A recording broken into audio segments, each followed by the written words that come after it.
Hello everyone, Melissa here with Paper Fairy Tales. I'm here to share my January projects for J&S Hobbies and Crafts.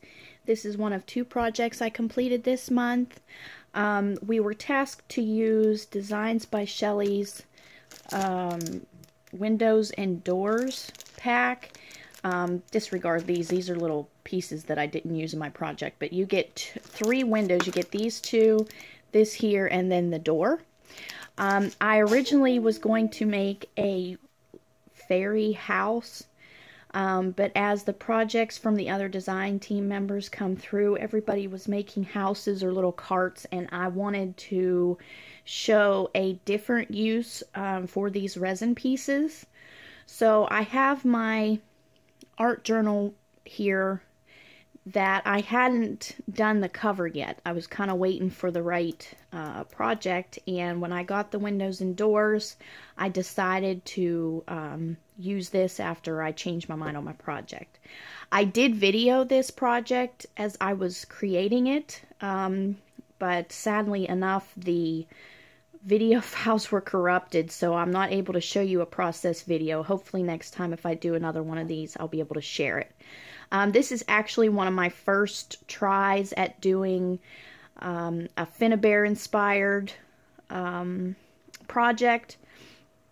I am in love with her coloring and how she creates her pieces, and I watched a YouTube video by Marta Lepowska, I believe her name is. She is on Finnebear's creative team, and I watched a process video of hers, and she made it look so easy that I decided to give it a try. And I'm actually surprised with how this turned out and how easy it was once I started creating. So again, I'm sorry I'm not able to share the process video, but this is the completed project. And basically I started by covering the cover. If you see the back here, it's messy because I haven't decided what to do with the back yet, but it starts with a brown cover. So I covered it with 3 coats of gesso, white gesso.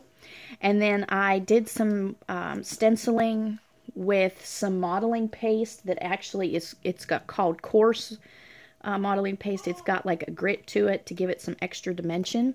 So as you can see, I used a couple stencils here, and then up here and here. After that was dry, I added this doily I got in my stash. It's a big 10-inch doily.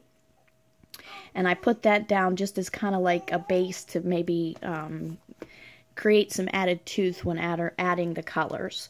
Then once I was done with all that, I just took some random metal pieces and other embellishments I had in my stash and created the little cluster here. Also, I used some lace, and these are some flat back pearl trim that I got in my design team package this month. So I just added them here. After I was done adding all of these with glue, and I will tell you I used E6000 to adhere the metal embellishments. It's a very good, strong adhesive.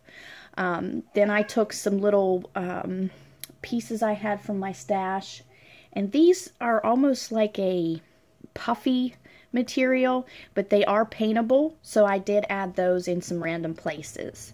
Then as far as the coloring, I used various sprays and also some silk paints that I had in my stash, and I started with the white here in the center and then worked my way out to the darker colors. So you got some white here, then I used some apricot coloring, a little bit of pink, and then a purple. Once I was done spraying, I did probably 3 or 4 different layers of that. I would dry in between each color and layer so that the colors didn't bleed together too much.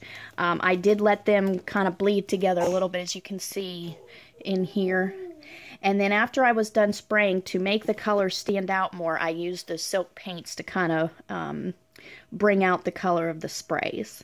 I then inked around the edges with some archival ink in black.